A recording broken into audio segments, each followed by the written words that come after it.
Maybe we should stop for a moment at the memorial. You know, to pay our respects. Yes, exactly. It's like... When someone insults you, you want to just beat the shit out of them sometimes, but you don't. Not quite what I was thinking, but that's actually a great example, Marcus.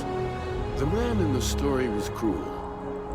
Keeper Aquilus, can we have a moment? I'm really glad I Oh, can talk to you Mateo. when I need to. It's been too long. How are your parents? Your mother still struggling with that azalea garden? No, she figured that out a while ago. Had to adjust the pH levels in the soil. But, Keeper, I didn't come to catch up. Oh, well, what's on both your minds? Oh, yeah. How humanity comes together. How we are to love each other even as our universe becomes even more complex. That's not exactly what we mean. Keeper, when you talk about unity, well, does it mean anything else?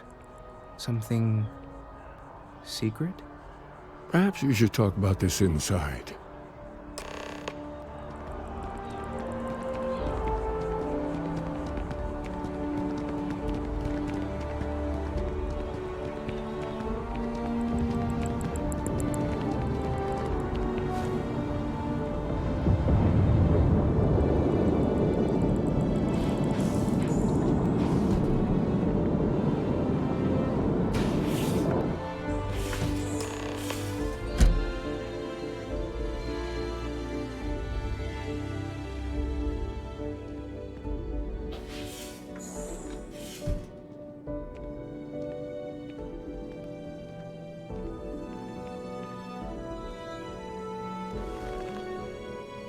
Now that we have a little privacy, why don't you tell me exactly what it is that brought you two here?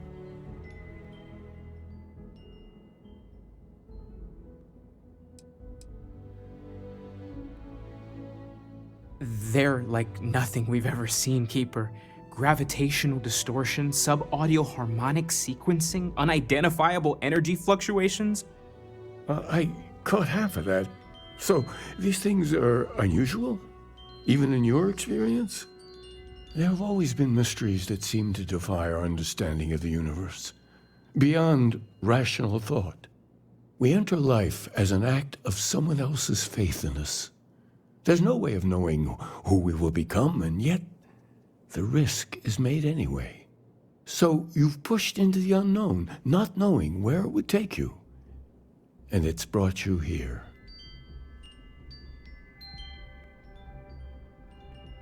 I think I can. If you're willing to find your way in the dark for a bit longer, I can give you a path to discovering its meaning. There's an old story, far older than the Sanctum Universum, of someone who walked the settled systems and saw every corner of it. This pilgrim claimed he found the true meaning of unity. I always thought of it as just a parable for trying to bring humanity together, but maybe it's more. In my story, the pilgrim met the founders of the House of Enlightenment and the enigmatic cult of the Varun, and he gave them each a part of the truth. Then he goes to his final resting place to live out the rest of his days in contemplation of infinitum addendum, his addition or contribution to the infinite. But what if the story isn't a metaphor, but a code? A way of finding the pilgrim again, or at least his grave.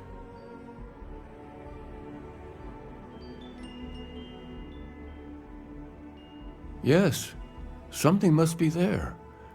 I just can't put my finger on it. Maybe the answer will become clear when we have more. The House of Enlightenment and Varun have versions of this story. The Enlightened work out of the well here in New Atlantis helping the poorest citizens find a better life for themselves. Varun worshippers are more enigmatic, but there is a lone zealot that was captured recently for attacking UC ships. I visited her a couple of times. Hopefully, she'll be willing to talk to you as well. I'll stay here with the Keeper. We need to catch up. And I wouldn't mind asking him a few more questions.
And has been sentenced to prison.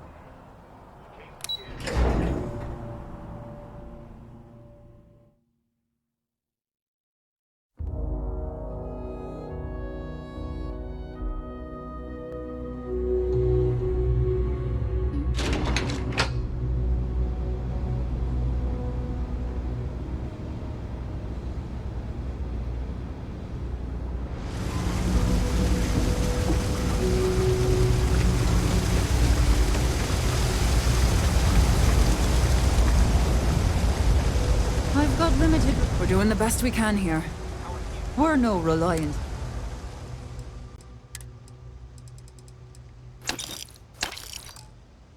You had a chance to catch up?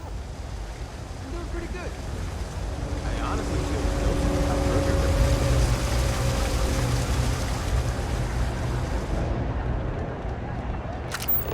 And up there, huh?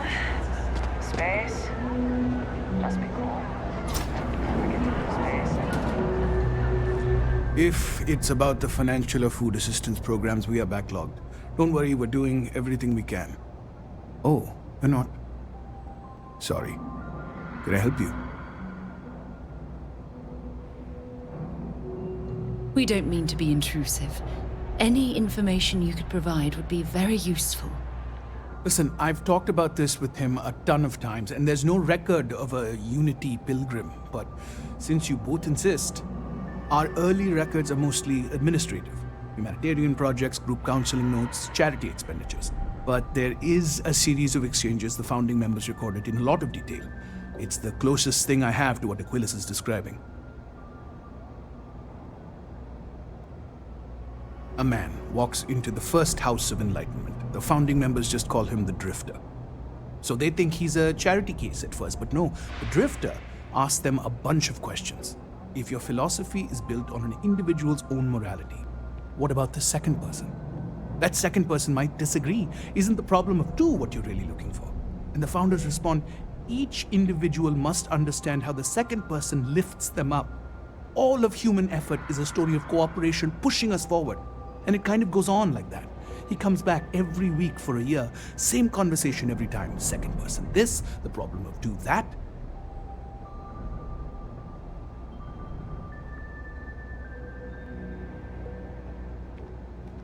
Honestly, I think the founding members made it all up. There was a little more hesitation being openly atheist in the early days. I think they were experimenting with writing their own scripture. Fortunately, that got abandoned pretty quick. After the records of the Drifter end, you never see anything like it again. Always happy to help. If you'll excuse me, I've got a lot of aid efforts to coordinate.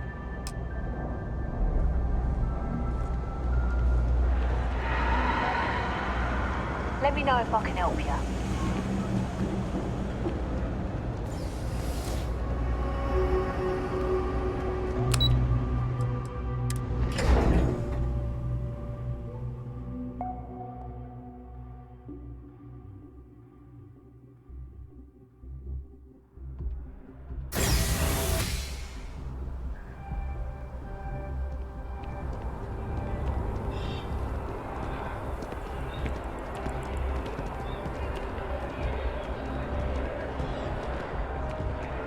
Might as well take what we can.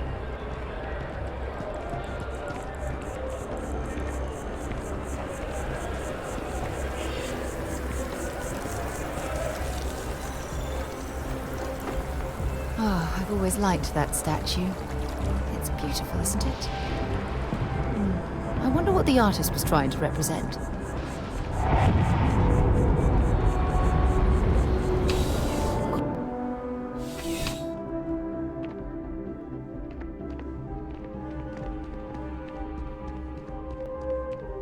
Zara, good to see you. Listen, I smoothed over that incident between Matteo and Rosa at the Sanctum.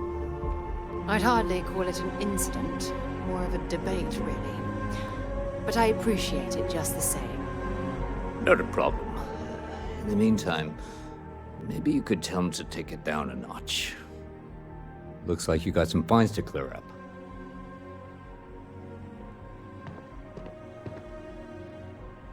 You're coming with us. We'll be taking any...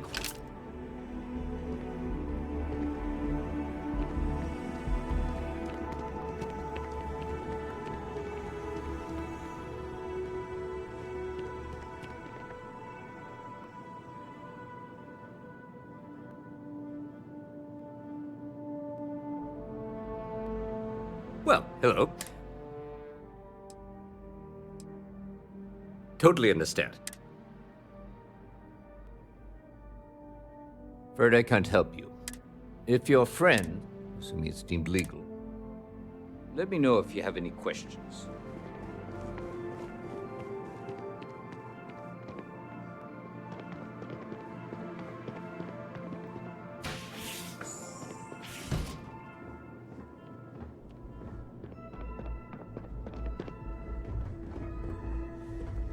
A visitor?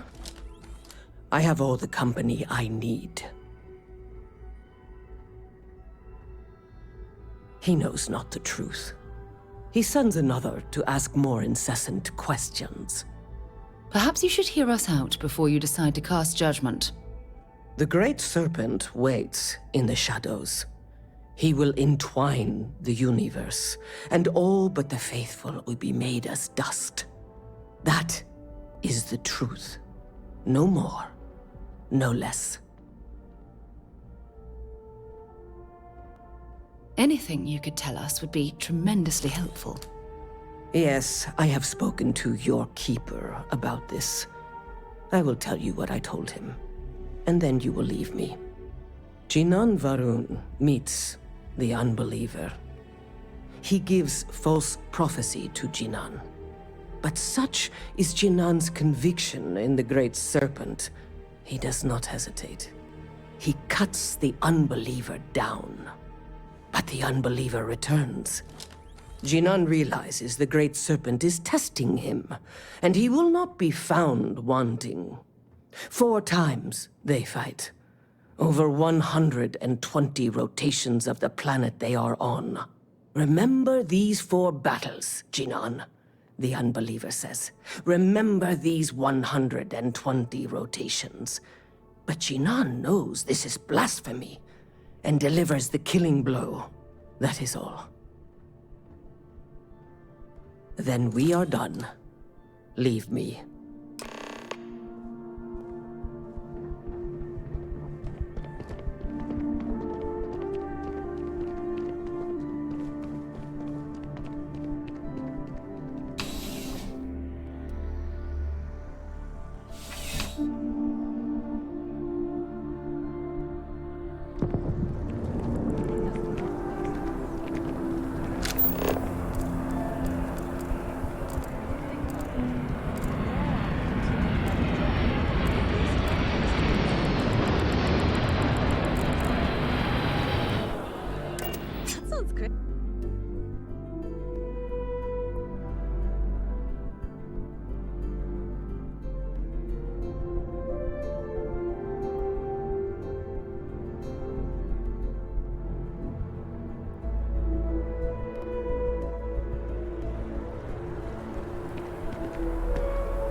Oh, you're back. What did you learn? Was there something hidden in their stories, like we thought?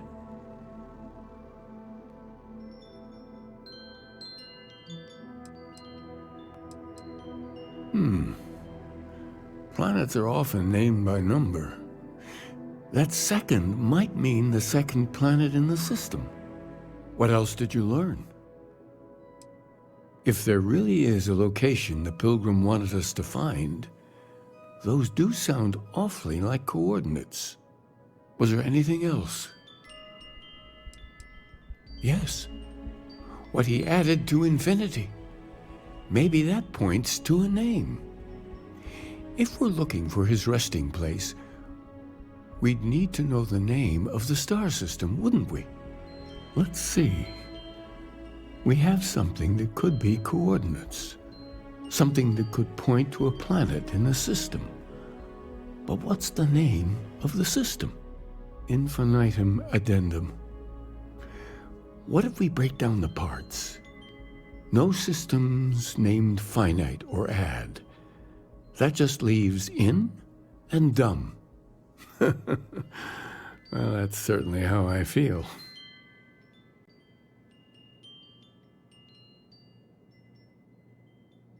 Yes, that's it. The second planet in Indum, at 4 and 120. That's where you'll find the Pilgrim's resting place. And from there, maybe you'll find the true meaning of unity. Before you go, you've now spoken to many different perspectives in our universe. In a way, you'll be carrying their philosophies with you on this journey. I know you're looking for a specific unity, but if you had to guess what it was, what interpretation would you give it?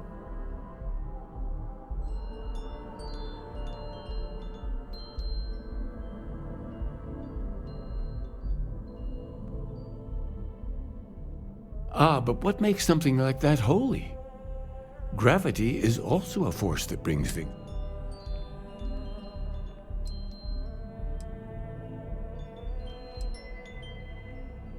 It is one of the great contradictions of belief. So you think this word unity describes that divine unknowableness that the Pilgrim searched for? Ancient humans thought the concept of gravity was miraculous. Until we know more about the Unity, we also could be jumping to the wrong conclusions. Well, I won't keep you any longer.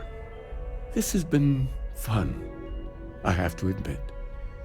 Go, find your truth. We should have a talk, when you have the time, of course.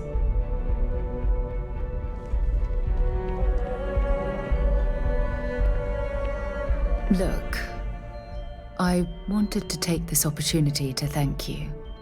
The fact that you risked your life to save me, I don't know what to say. Then I'll say it again, from the bottom of my heart. Thank you. My only wish is that my rescue hadn't come at the expense of Barrett's life. He was one of my closest colleagues and a cherished friend.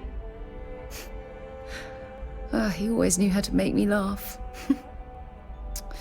I'll miss him dearly.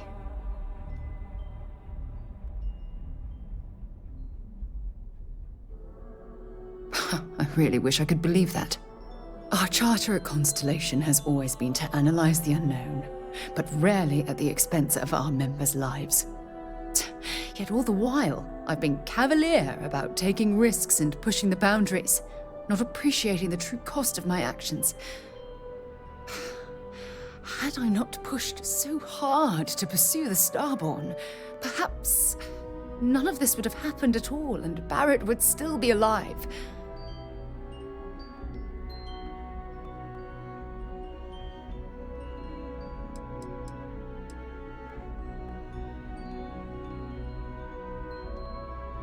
No, she wouldn't. But was it worth the cost? Damn it! Why is this happening to us? We're explorers. Our curiosity pushes us to seek answers to life's mysteries. It's one of the core traits of humankind.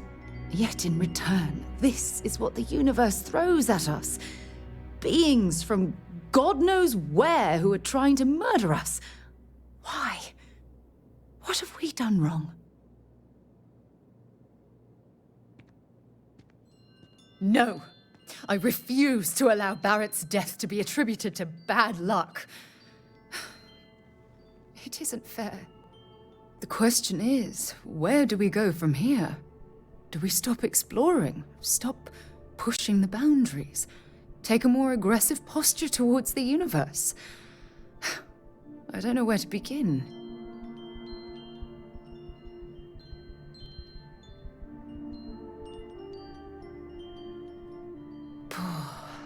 I suppose you're right. I just hope we don't make the same fatal mistake twice. Well, I suppose that's all I had on my mind for now. It was a relief to get all of that out in the open. I'm sorry I got so angry. But I assure you, it's nothing personal. You're the only one I feel comfortable talking with about these things.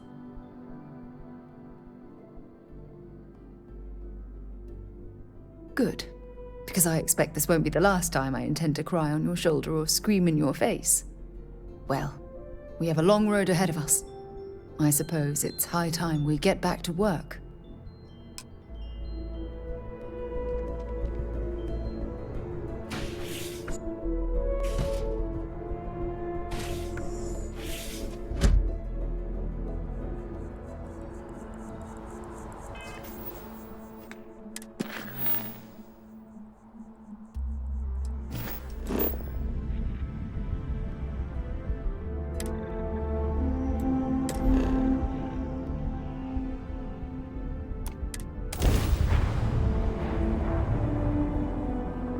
I picked up something you might be interested in.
Transferring parts now.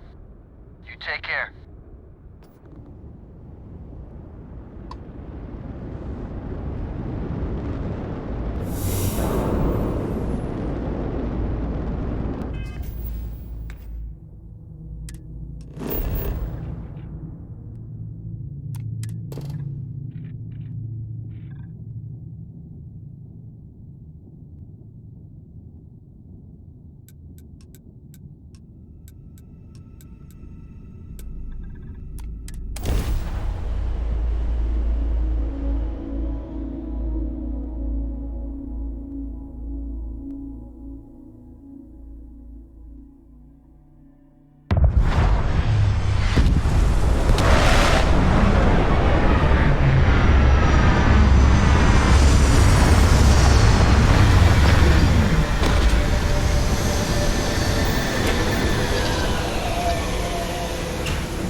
Look at this world.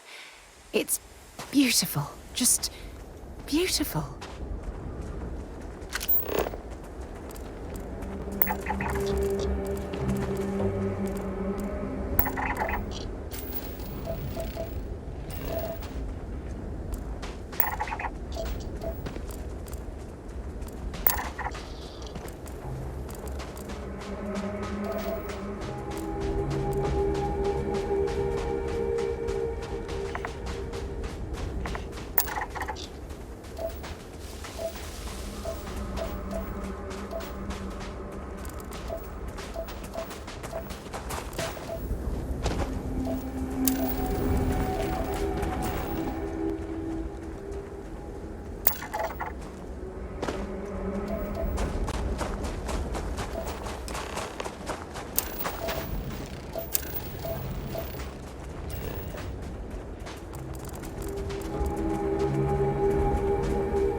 Whoever lived at this homestead seemed to have settled in for the long haul.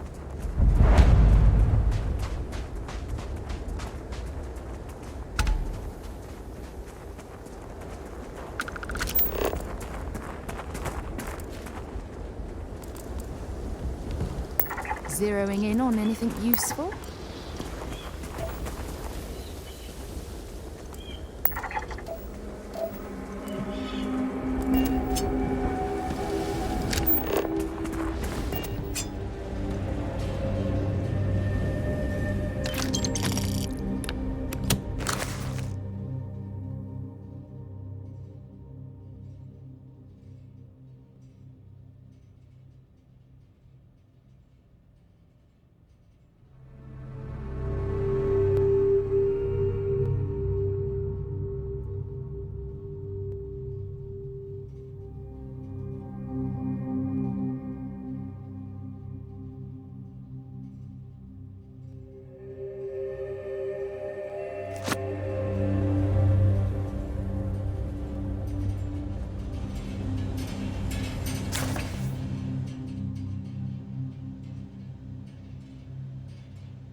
Know when you're ready to launch.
something for you when you have a moment.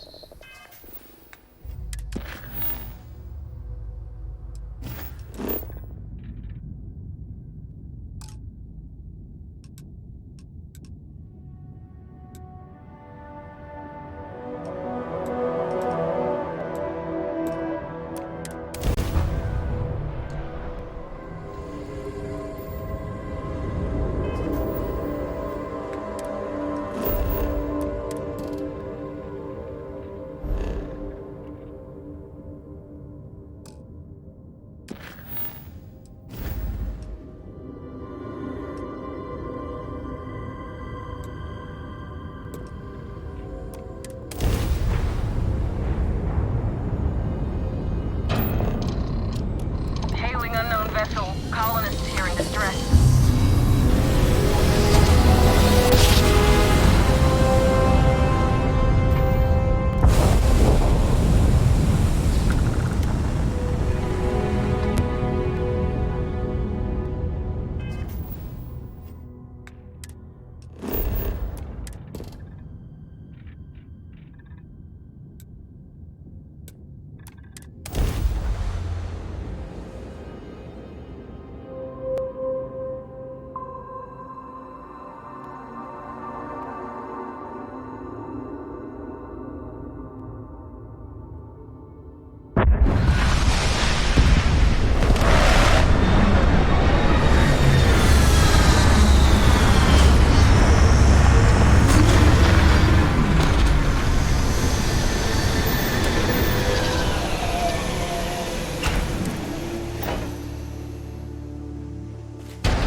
Keep scanning. I'm sure there's something nearby.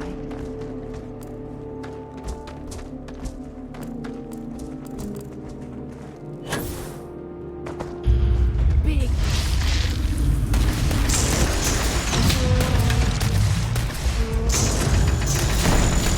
You're done!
beautiful sculpture. I suspect it was placed here for some sort of specific purpose rather than as an artistic statement.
for you.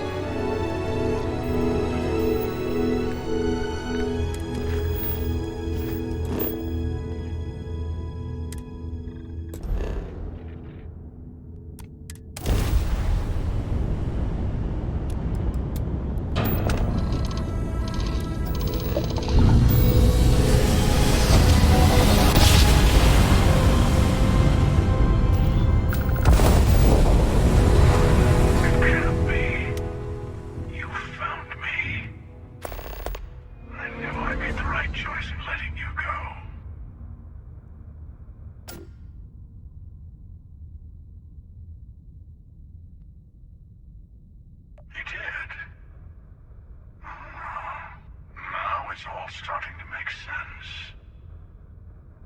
You should come aboard. There's another Starborn here who is very interested in meeting you. I can speak for myself. Constellation ship, you weren't invited to this meeting, but much of our conversation has been about you. It's only fitting you should join us. I will personally guarantee your safety as long as you come in peace. And think of it as a ceasefire meeting. You're one shot at getting those answers you must desperately want.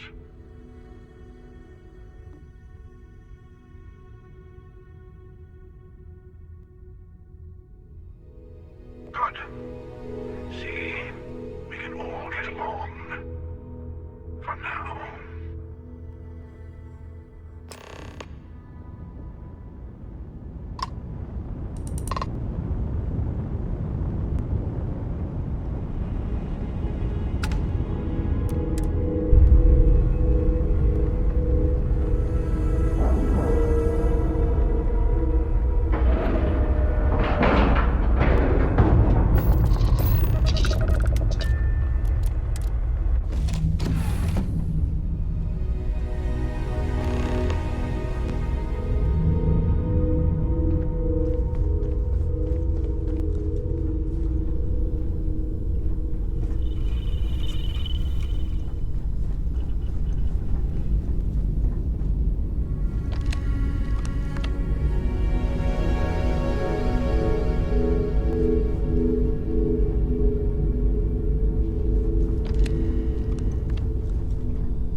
Do we have to get up already?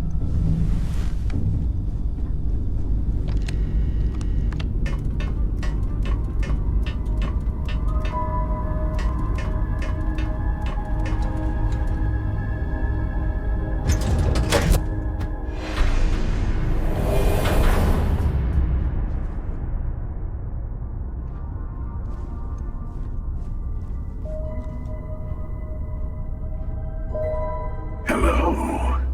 Again. Do you remember the emissary, perhaps? And their ship, the Helix? I believe they ambushed you above Neon and demanded that artifact you worked so hard to gain.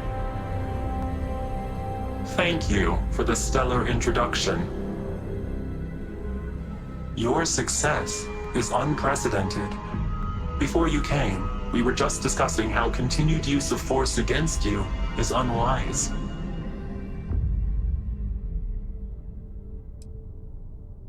Yes, we did. We are not a monolithic people. The Starborn are individuals. Some are united in cause. Others are in it for themselves. We are all in it for ourselves. Some of us are just more honest. The emissary threatened your ship, demanded you hand over your artifact. How is that so different from what I did? We needed to warn you off. Every encounter with one of our kind could spell disaster. For whom, exactly? I say whoever can collect them should.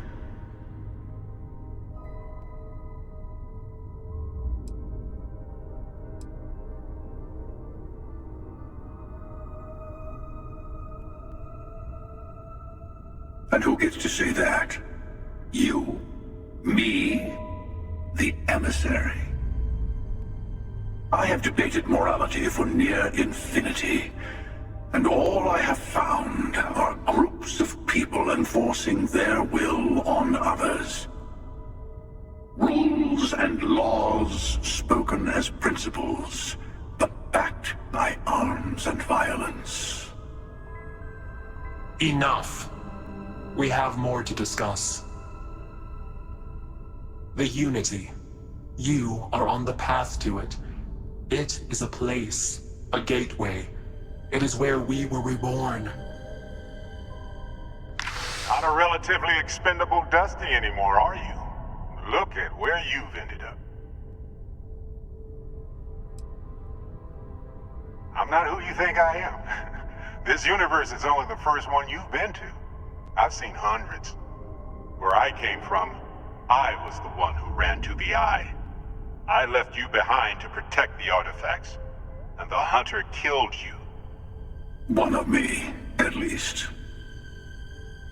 I collected the remaining artifacts, and they opened the way to the center of my universe, and the doorway to an infinite number of others.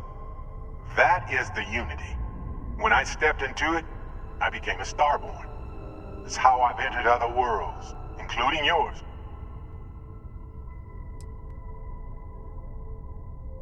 I have to. This is bigger than all of us. All the artifacts are needed to complete the armillary and open the way to the Unity. In every universe, the Starborn fight over them. Innocent people die. You've witnessed the power granted by the temples. The anarchy that can be unleashed.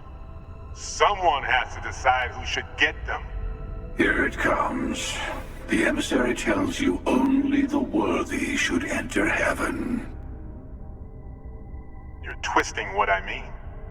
They're hypocrites. They use the chaos caused by the hunt for the artifacts to establish an order where they decide who's worthy. I attacked your lodge because I wanted the artifacts, and you held me off. You got away. That wasn't some morality play. You didn't survive because of righteousness. You won because of persistence, luck, and skill. As I have done countless countless times. I was also human once. But what does it matter who or what I was when eternity is within your grasp?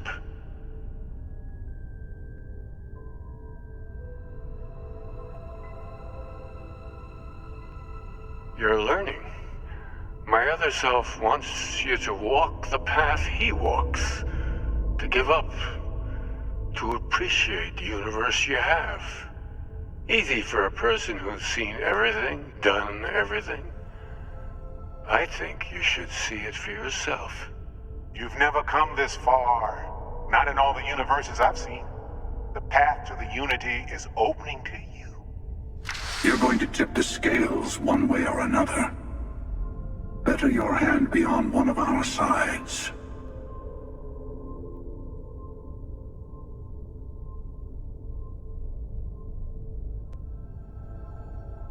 Bingo. I want a truce between all three of us. Give you some time to think over which approach to the Unity is the one you want. Mine or the Hunters? Yes. Let's see how willing you are to live under someone else's rules. Just remember, one of us isn't trying to judge you.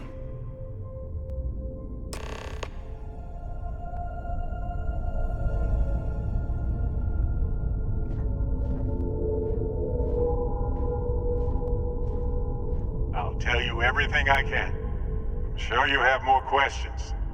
Ask. It's not an easy experience to describe, but the Unity will speak to you, offer you the chance to become Starborn.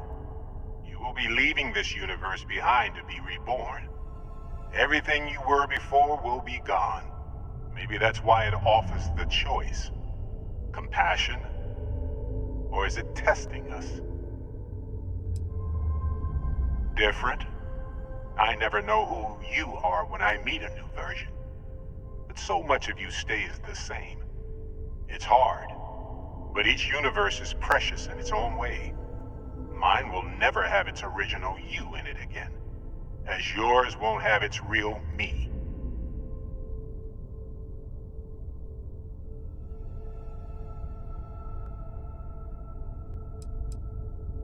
You've seen the terror the Hunter causes. Every time a Starborn goes through the Unity, they get more artifacts, find more temples, gain more power. We can't let more like him abuse these gifts to destroy whatever's in their way.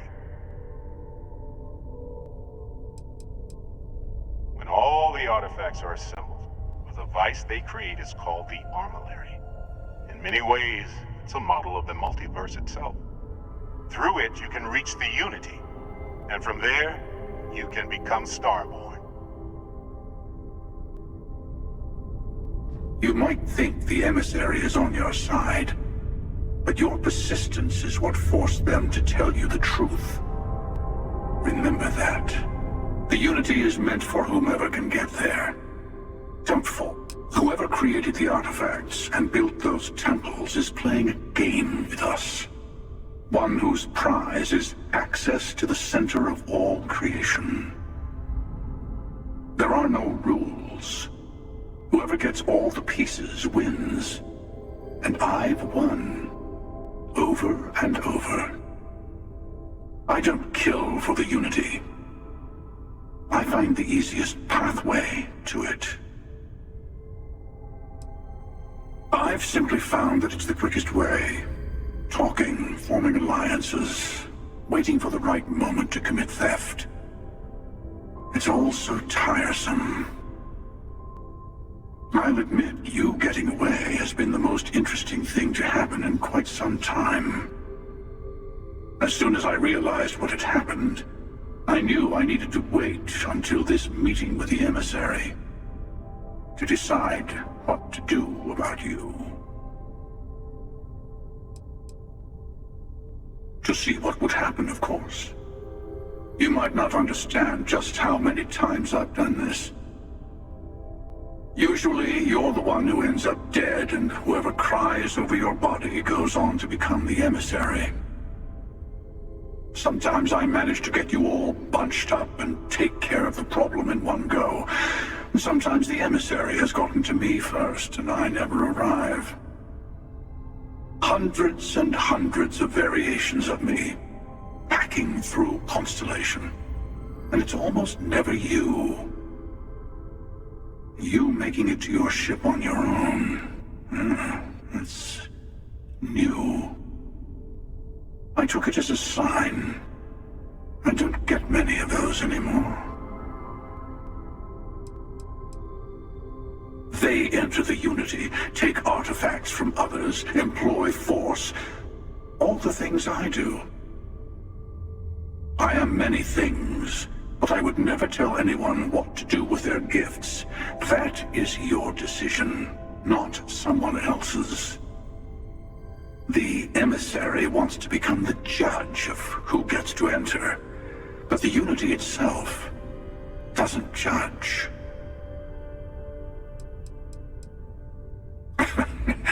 No, we always end up having this meeting at this time. But it's the usual affair. Can we make peace? No. Oh, how tragic. Honestly, I was beginning to wonder why I kept tending. That it's bad habit I started a long time ago. Perhaps I just like meeting the emissary to gloat. But you have provided something quite new to talk about. Maybe you're a random die roll. Or maybe the Unity is finally responding to all my hard work.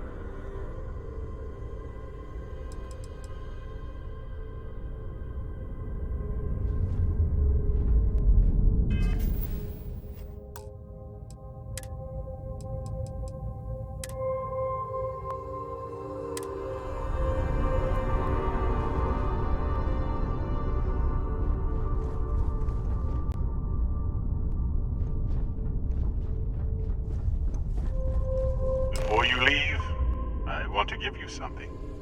A way to another artifact, but also a lesson in how dangerous they can be. Seek the moon of old Earth. There are secrets there you must discover for yourself. Here, to open the way.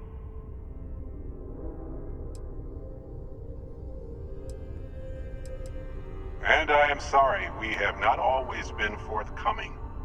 I hope you will see what I have seen. You should also talk to your colleagues in Constellation. I am sure that they have gathered more information on the remaining artifacts in the fringes of space. Part of me wonders what they will all say about what you have learned. But I will leave that to you.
While we're here, let's swing by Centaurian so I can pick up some ammo.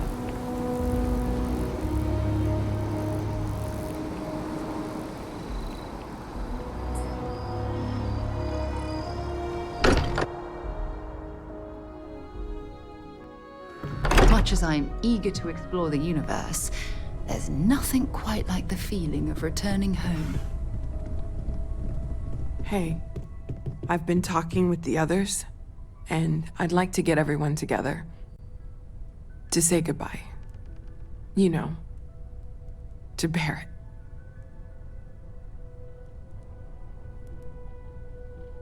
Thank you. It wouldn't be the same without you there. I'll have everything set up in a few days.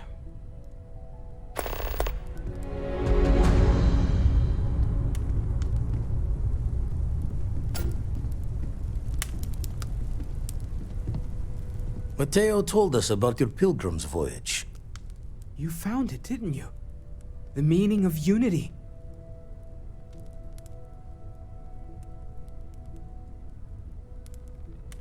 Wait, say that again? Multiple universes? You can't possibly mean what I think you mean. Let's take a step back. This is everything we've been building towards, and the implications are a lot to take in. Could you explain the part about multiple universes one more time for everyone? Yes, I wouldn't mind a little more detail.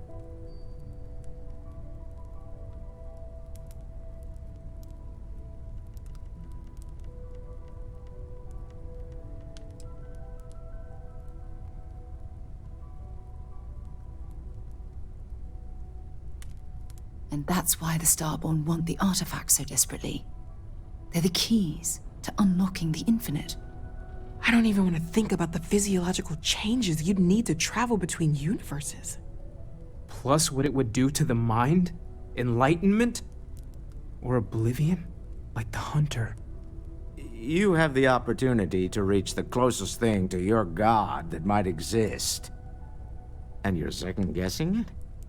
One doesn't approach the afterlife without some trepidation.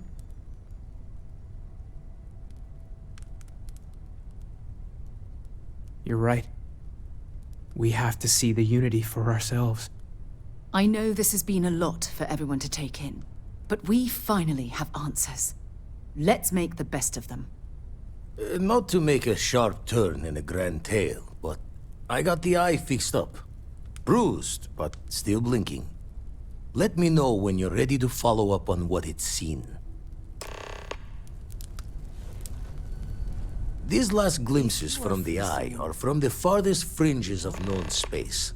Could be the only remaining pieces outside the hands of the Starborn.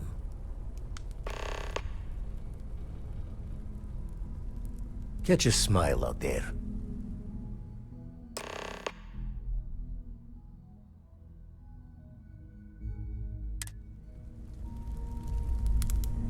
I'm not sure when things will feel safer. But we have not been attacked again. Your investigation with the Freestar Rangers has come to an end. Are you satisfied with the results?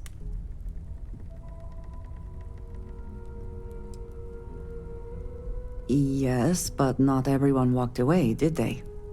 This Ron Hope, supposedly a man of the people, was more concerned with profit than lives. He was not the first, and certainly will not be the last.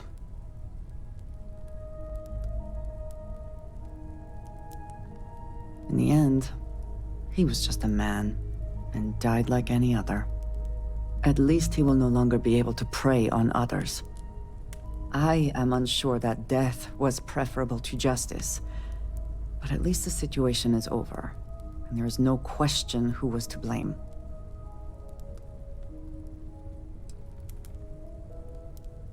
No, he did not. A very poor decision on his part. Perhaps a lesson to be learned by others who would break the law. At least while you serve as Ranger.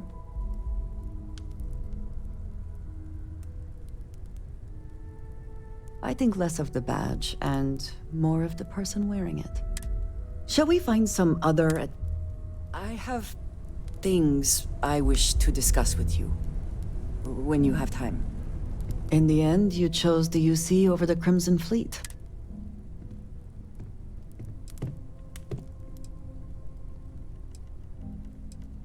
I can respect that. I am no supporter of the United Colonies, but did getting that close to Delgado and the fleet make it difficult? Nor do I think you should be, but in this, it would be foolish to think, though, that we have seen the last of the...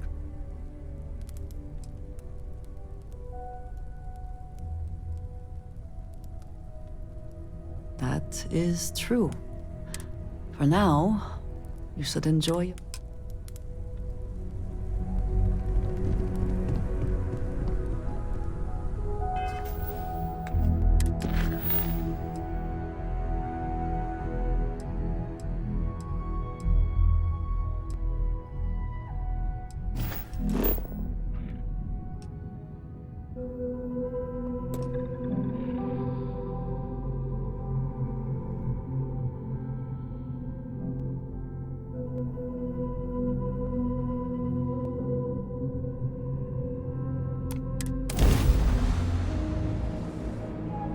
I picked up something you might be interested in.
When I accepted the assignment up here, we were told to bring a couple of personal items. Some psychological study said it helped when you're away from Earth this long. I brought my grandmother's old abacus.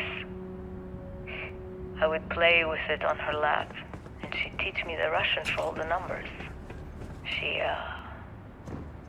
just got word that she Look at the passed. state of this facility.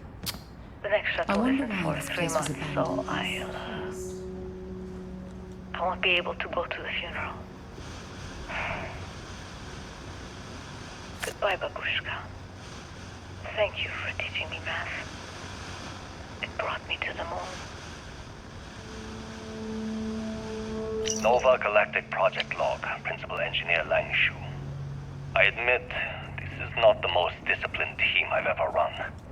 Malcolm keeps stealing computational time on Voltaire and thinks I don't know this. And Sabina's been distracted lately, but won't tell anyone why. I really should demand answers from both of them. But honestly, I'm too preoccupied with this contract. We all are. Despite anything going on in our personal lives, there's something special about what we're building here. Nova Galactic Project Log, Principal Engineer Lang Shu. Voltaire is being reconfigured for this new initiative. The math we're being asked to crunch is ambitious, even for a supercomputer. We might as well be asking it to count every grain of sand in every desert on Earth. Who came up with these original equations? Our partner isn't being very open about it. Every question I have goes through some discretionary channel. I'm surprised we even know we're working on a ship.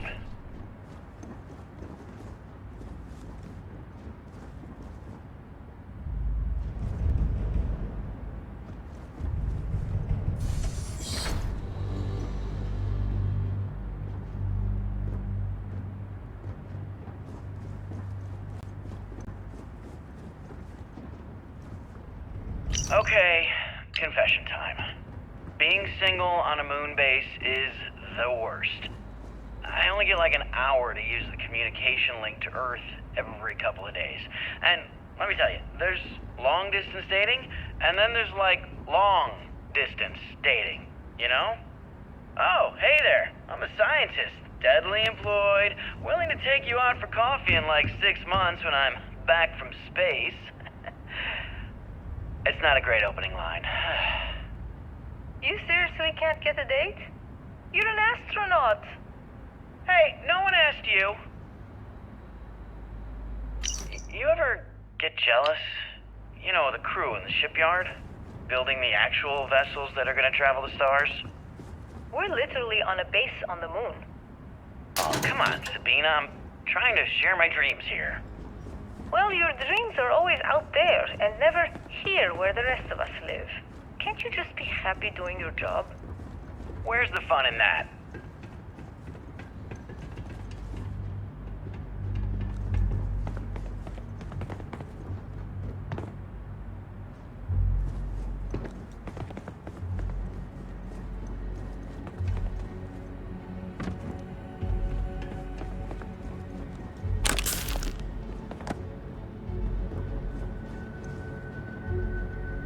Voltaire really is something else. A supercomputer so powerful they put it on the damn moon to keep it cool. Although by that logic they should be running it purely in the vacuum of space. But hey, good marketing material. I've been spending some off hours running some dumb simulations, just because I can. My favorite so far is simulating the sound of every duck on Earth quacking after receiving a piece of bread. You didn't know you wanted a real-time sim of feeding all the ducks? But now you have it. You're welcome, humanity.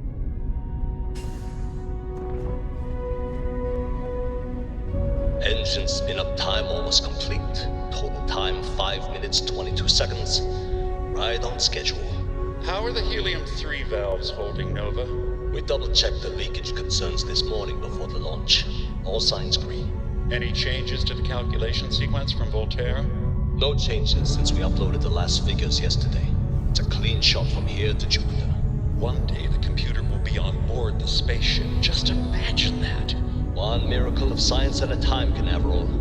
Counting down. 5, 4, 3, 2, 1.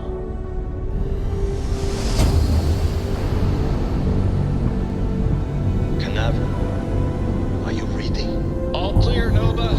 Indicators look good. The ship should be cruising Jupiter's orbit right now. Visual confirmation will be possible in 32 minutes.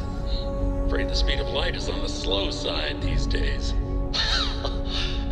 How does it feel to break the laws of physics, Canaveral? We're all pretty excited down here in NASA, I won't lie. Excited enough to tell me where you got the original data? Not in a million years, Nova.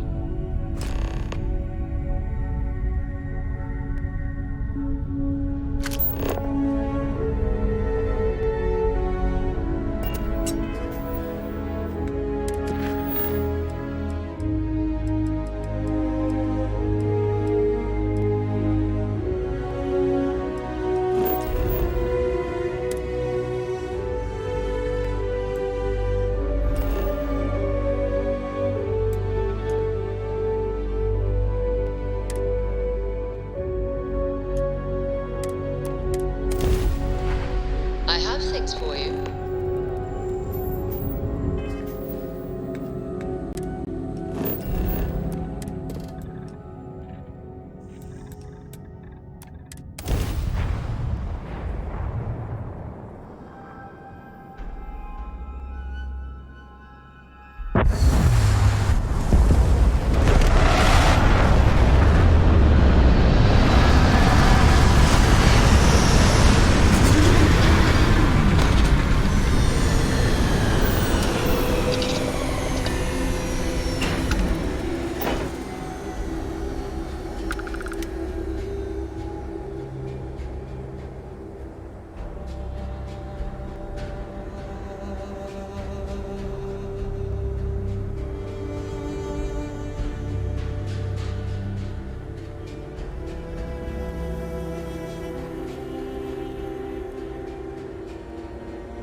The most likely way into the NASA facility would be via an elevator shaft taking us straight down.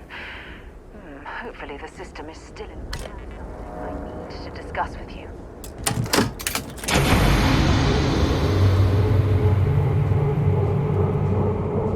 Forgive me for pulling you aside again, but, well, there's so much to process right now. The emissary, the hunter, the unity, an entire multiverse. I can't even begin to wrap my head around it all. I don't know where to begin. The fact that we are the origin of the Starborn. Humans literally reborn by entering the Unity. The same, yet different. It's unbelievable. I feel like most of the knowledge we've amassed in the last few centuries about the universe has just been made obsolete.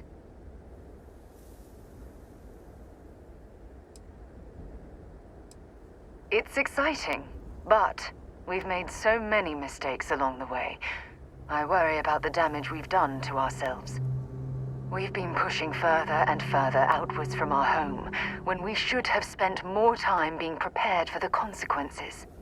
Our current problem relates closely to the nature of humans as a species.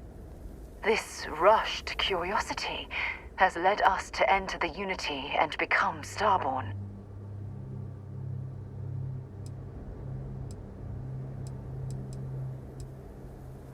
But it has made a difference. Here we are, caught in the middle of some sort of needlessly violent crusade between the hunter and the emissary. You'd think that a technologically advanced society would have evolved past petty squabbling over something like the artifacts. It almost makes me wonder if entering the Unity has done them more harm than good.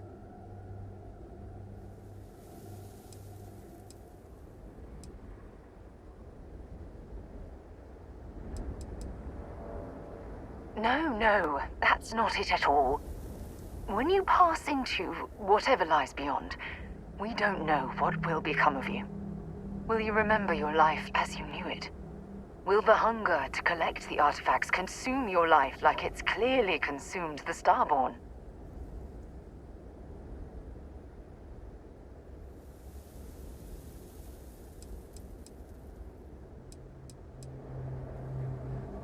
I'm just as curious to find out what's on the other side as well, but that's not the point. As the chair of Constellation, I want all of us to have this opportunity to explore the Unity. It would be the pinnacle exploration of our lives. However, after we enter the Unity, we'll likely evolve.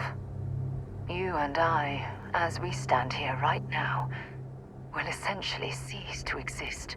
The honest truth is that, well, you're the love of my life, and I can't bear to lose you.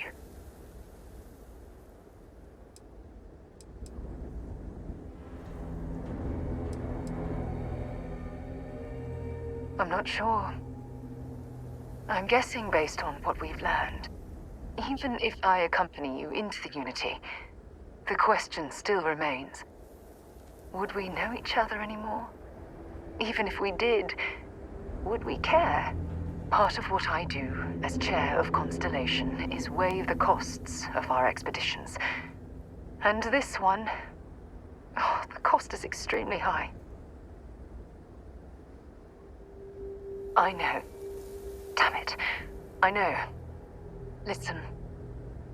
I realize nothing that I say is ever going to change your mind or diminish the enticement of this incredible opportunity. All I ask is that you research the facts before you blindly stumble off into the unknown. Thank you. Well, I suppose I've ruined the moment again, haven't I? I'm getting quite good at that lately. I'll let you get back to whatever you were doing. Just think what we discussed. I know I will.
it's clear the gantry was in loading position.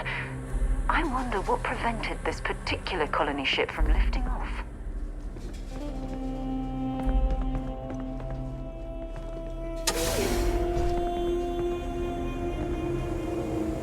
The lift system seems to be completely offline. We should search for a way to restore the power and get it back into operation.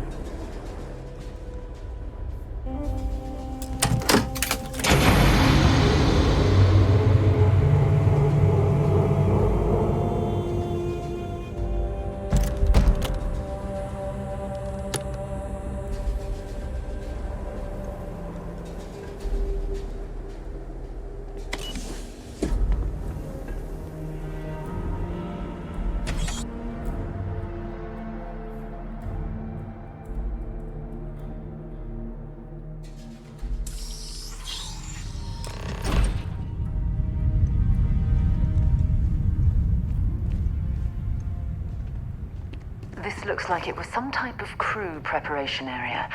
Probably the last step before boarding. It's definitely seen better days.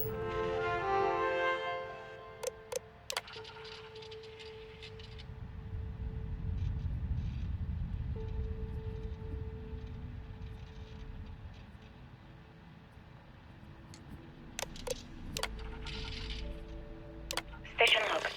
Dr. Judith Tatienne. The recent delivery from Mars is unsettling. I was expecting rock samples or maybe fossils of microbial life. Instead, Dr. Victor Isa comes with 2 members of the military. Everything they've brought back is under wraps. What could a theoretical physicist need with a sample from Mars? Station log. Dr. Judith Tatienne. I've been trying to cozy up to Dr. Isa, Victor, to see what is going on. His team has completely commandeered one of the labs with those 2 military handlers, checking who comes in and out. I joked that maybe he found a little gray man and was doing an autopsy, and he grew very pale. 2 days later, he sends me a request asking for more information on my background in materials science, metallurgical engineering. We have a meeting tomorrow. I think I'm being invited into the lab. Station log. Dr. Judith Tatienne. I have never been so nervous since I defended my dissertation. 4 hours talking to Victor and his team about theoretical metals, atomic bonding, even a half-hour divergence into magnetism that I'm pretty sure was just to throw me off the trail of what we were actually talking about. Then, I got to see the lab. I don't know how much I should say, but the periodic table just got thrown out the window.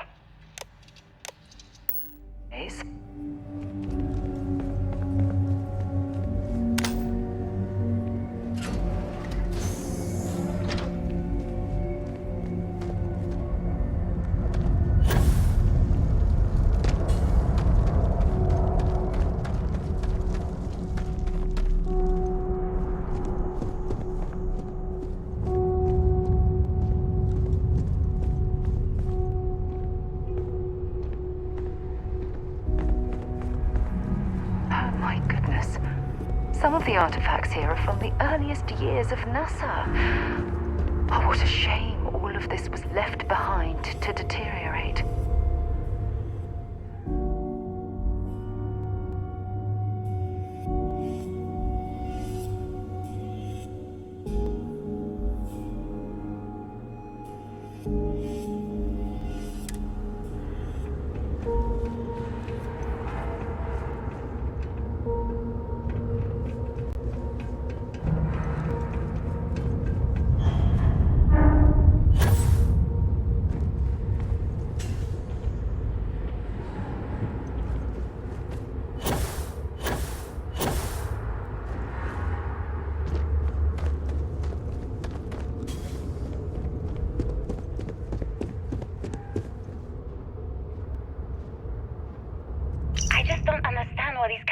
Came from. There's something wrong with the math? I think it's quite straightforward. That's not what I'm asking.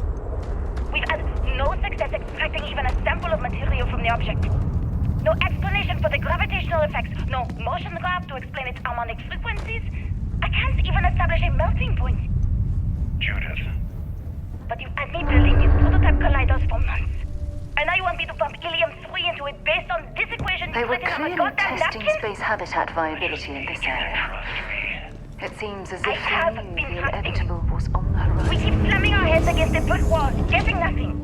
And you keep coming up with something new to try. Like, Not much you know left what's of going this to happen. geology laboratory. Where are you getting your information, Ironically, Victor? the surrounding rock sorry, appears to have Judith, sealed the fate of this part of the facility. Not here, okay? Somewhere off base. I'll tell you everything. But I'm not lying, okay? We're going to discover something important here. I promise.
In range. I am taking damage. Damage registered.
Project Log, Dr. Victor Isa.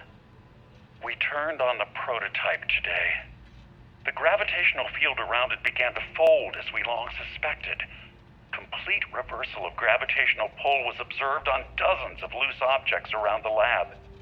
I'm setting up a meeting with the directors to propose a larger test. The prototype proves we don't need the original anymore, but further work is going to have to take place in space. Somewhere with abundant helium-3 and with a civilian partner. Someone with access to large-scale manufacturing resources and computational equipment. Engineering gravitational folds pulling the far side of the solar system closer to us? It's all going to be possible.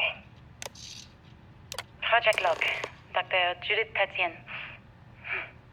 I watched the gravjive tests from the moon today. It was the first time we were able to talk to the team at Nova Galactic directly. So many things were under wraps before, but now everyone wants all the publicity they can get. I'm already seeing proposals for manufacturing androids of drives, expeditions to Alpha Centauri and beyond. It's also overwhelming and worrying. It could take years, decades, before we know what all the side effects of operating a grav drive can be. But no one wants to hear that right now. Like a bunch of pioneers racing towards the edges of the frontier without knowing about the grizzly bears in the mountains.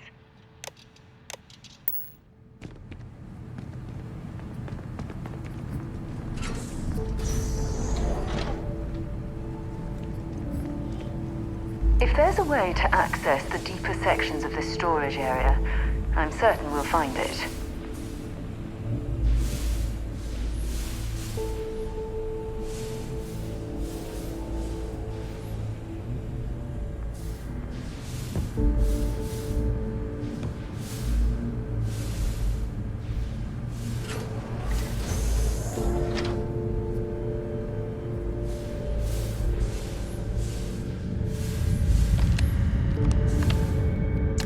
Well, I suppose they're not going to need it anymore.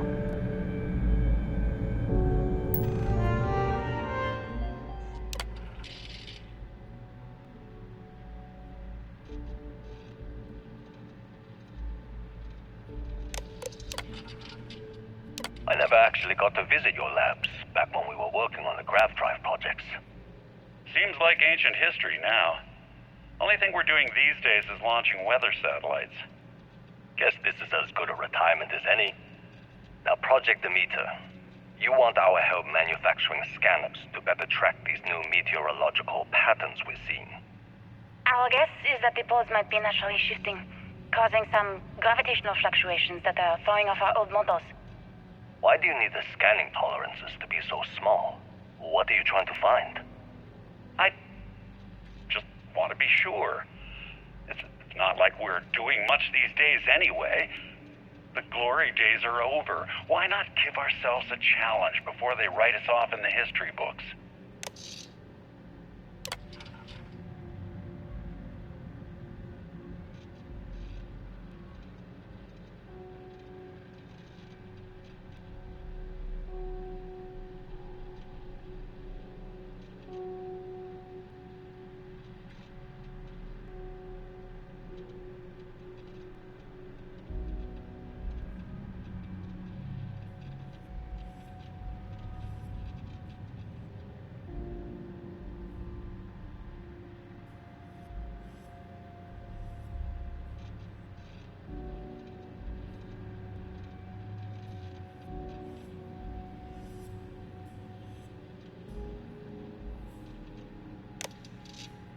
I know what I'm seeing, Victor. The data coming back from the satellites is very clear. It's the grav drives. All those jumps from the moon. At this rate, Earth's atmosphere is going to start sputtering out into space. Can the drives be fixed? I'm working on some designs that should discreetly solve the problem, under the guise of an emergency update to the fueling pumps. We're talking about the end of Earth, and you're trying to be subtle about it. Judith, the last thing we need is people losing faith in grav drive technology.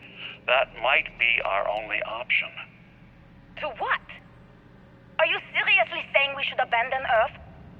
The timeline is under 50 years.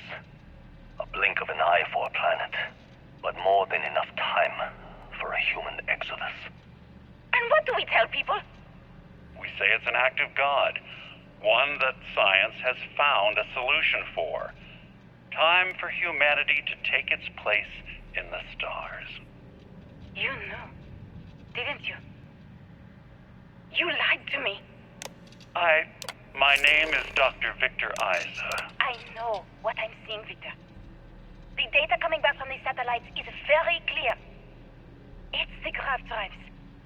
All those jumps from the moon. At this rate, Earth's atmosphere is going to start sputtering out into space. Can the drives be fixed? I'm working on some designs that should discreetly solve the problem, under the guise of an emergency update to the fueling pumps.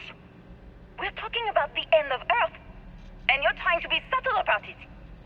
Judith, the last thing we need. My name is Dr. Victor Isa.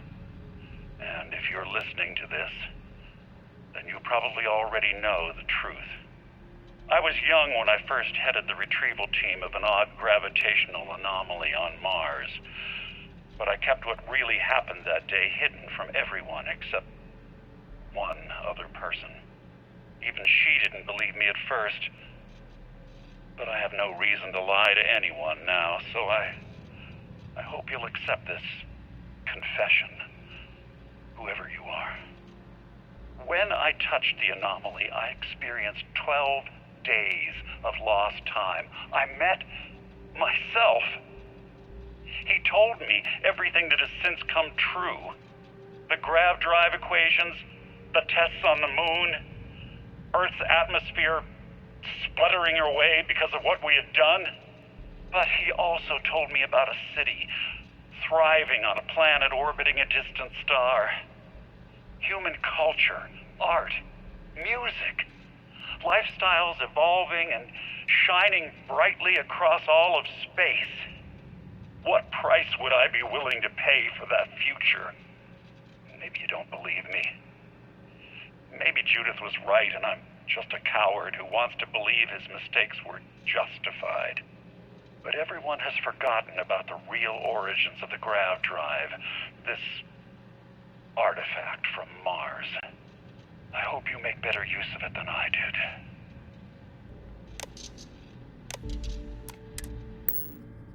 Oh my God. The grav drives destroyed Earth. And at the core of the first drive, an artifact.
difference between being prepared and carrying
understand now why I asked you to come here?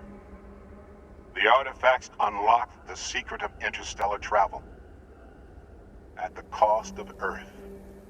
An easy trade, honestly. Why have one world when you can have all the settled systems?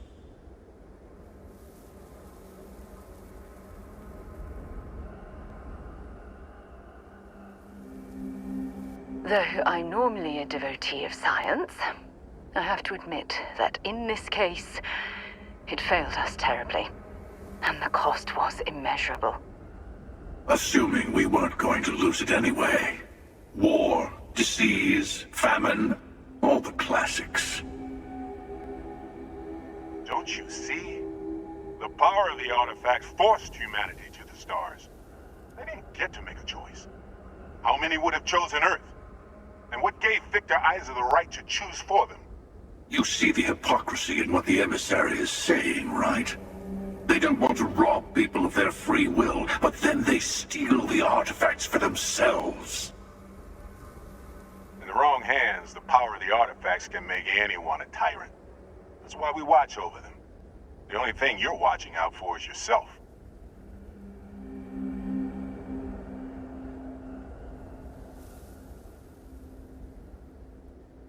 Emissary, you claim that you'll keep the artifacts safe from those who would abuse it, but absolute power corrupts absolutely.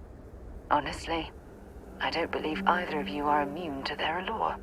Join me, old friend. We can collect the final pieces together. Oh, no you don't. You're not her old friend, remember? You're from another universe. Don't try to manipulate her. Okay. I couldn't win you over on philosophy. How about pragmatism? I'm more powerful than the emissary. Than any other Starborn. And you might not understand why, but I want you to succeed. You've never gotten this far before. I need to see what happens to you.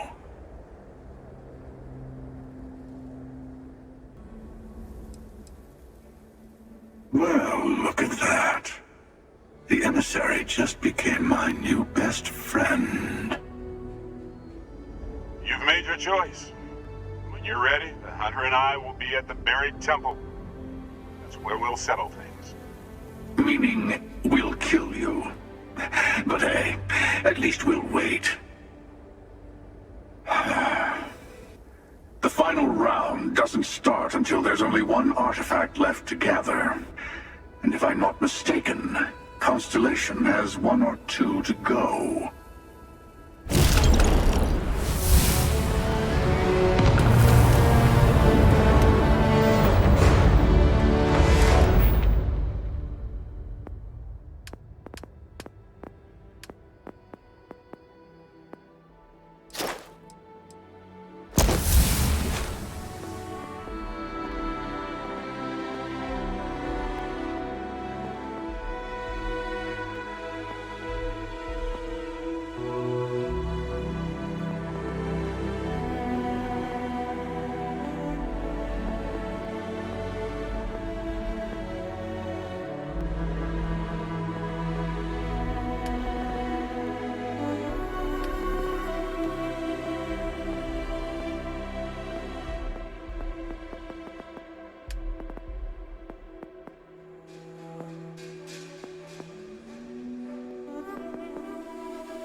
I'm sure you can find something you'll...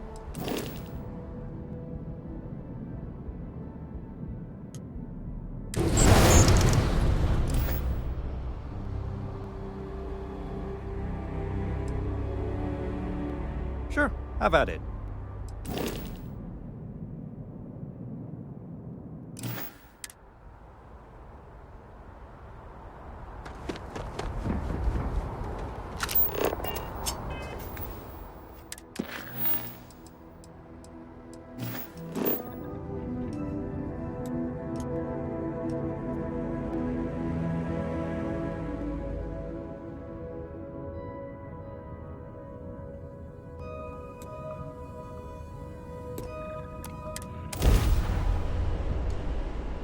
I picked up something you might be interested in.